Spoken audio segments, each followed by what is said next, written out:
Vous souhaitez découvrir les coulisses d'une rénovation de A à Z jusqu'à la déco finale? Je vous dis tout dans cette série spéciale 3 mois pour rénover. Vous êtes prêts? C'est parti, générique!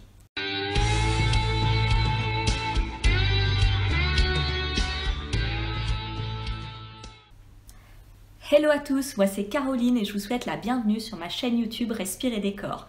J'ai décidé de vous faire partager les coulisses d'une rénovation en famille. C'est la maison de mon frère et ma belle-sœur. Notre challenge, c'est 3 mois pour rénover. Si vous êtes nouveau par ici, alors abonnez-vous et activez la petite cloche parce que chaque semaine, je vous propose un nouvel épisode.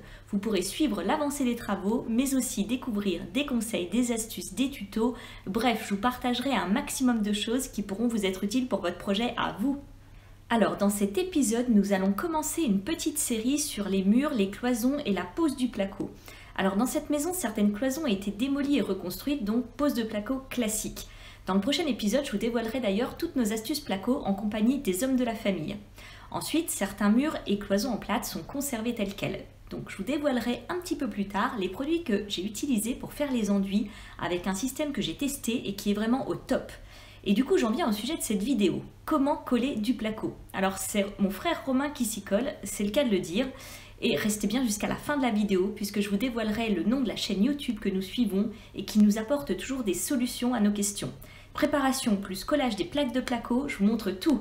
Allez, je pars me mettre en tenue de chantier et je vous retrouve dans la maison. Go, c'est parti!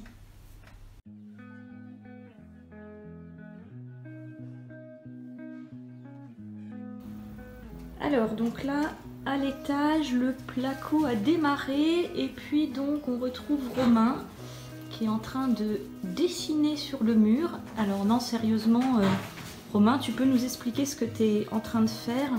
Donc en fait là je suis en train de préparer le mur sur lequel on va coller une plaque de placo.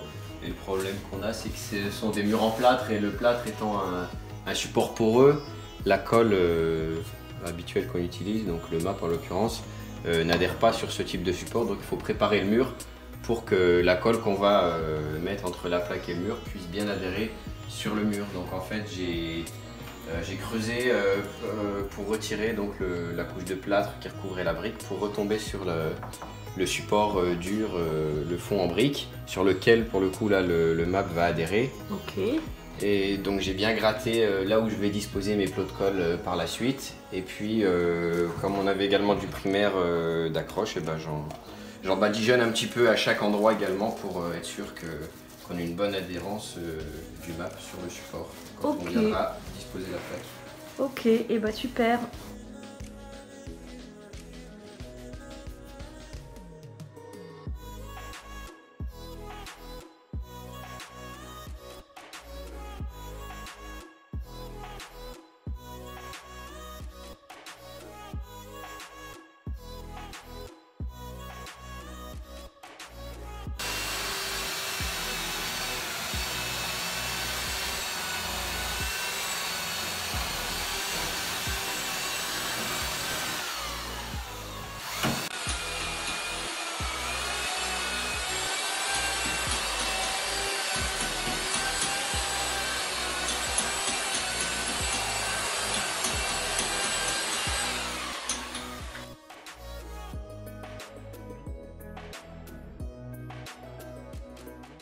Alors, la mission de l'après-midi, c'est donc de coller les plaques de placo sur ce mur-là, qui a été préparé comme expliqué juste avant.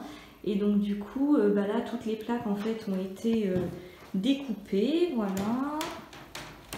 Elles sont toutes prêtes. Et donc, phase suivante, c'est préparer donc du MAP. Et puis coller donc les plaques. Alors il y a des plaques vertes, ce sont des plaques hydrofuges, et puis des plaques blanches. Plaques hydrofuges en fait qui vont être collées tout autour de la fenêtre. Voilà. Donc je vous montrerai le résultat final.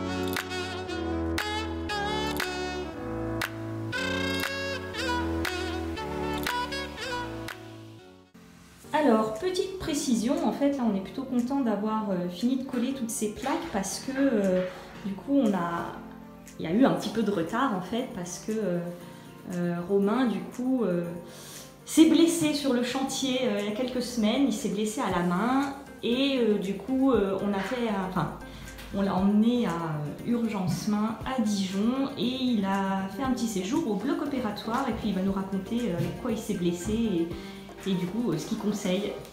Donc juste un petit accident tout bête avec tout simplement un cutter qui a dérapé et qui est venu m'entailler les 2 doigts de la main gauche. Donc une petite matinée aux urgences pour recoudre tout ça. Et puis plus de peur que de mal, mais voilà, il fallait quand même soigner. Et après, la main immobilisée pendant une semaine à 10 jours. Donc une semaine sans venir sur le chantier et puis à travailler par la suite avec une seule main. Mais voilà, tout est rétabli maintenant. Donc du coup, tu préconises pour travailler sur le chantier? Donc voilà, petit conseil sécurité, toujours dans la mesure du possible utiliser les gants et puis toutes les protections utiles, des lunettes, éventuellement même un casque anti-bruit selon ce qu'on fait. Les chaussures aussi. Les chaussures aussi, ouais, bien chaussées. Et puis des fois ça prend 30 secondes d'enfiler une paire de gants et on ne fait pas toujours en voulant pas trop perdre de temps, mais au final, en cas d'accident, on perd beaucoup plus de temps. Donc voilà, c'est pas grand chose, mais il faut y penser. Et surtout, rester bien vigilant avec les appareils qu'on a l'habitude d'utiliser. C'est souvent là que les accidents arrivent. Alors, j'espère que ce nouvel épisode vous aura plu. Bien souvent, au cours d'une rénovation en mode perso, j'entends, nos réflexions sont amenées à évoluer. Tout ça nous permet de faire des modifications dans nos projets travaux d'origine et c'est exactement ce qui s'est passé avec le collage des plaques de placo à l'étage pour habiller les conduits de cheminée ainsi que les murs des fenêtres. J'en profite pour vous préciser que les propriétaires prévoient une isolation par l'extérieur ultérieurement. Les modifs en cours de rénovation, eh bien je trouve que c'est aussi ce qui fait le charme dans ce type de projet de vie. Et vous en pensez quoi? Alors n'hésitez pas à partager en commentaire vos avis. Vous pouvez aussi retrouver sur mon blog un article dans lequel je vous donne quelques astuces pour séparer vos espaces de vie sans cloisonner. Je vous mets juste en dessous de la vidéo, dans la description, quelques infos et quelques liens utiles, dont le lien de notre chaîne référence pour les conseils bricolage. Il s'agit de la chaîne Esprit Taka Yaka. Et puis surtout, n'hésitez pas à partager dans les commentaires vos questions, vos retours d'expérience ou bien vos remarques. Alors merci à vous d'avoir regardé ce nouvel épisode. Si vous avez aimé, n'hésitez pas à mettre un petit pouce bleu, à partager cette vidéo et pour la suite de la rénovation en famille, si ce n'est pas encore fait, alors abonnez-vous.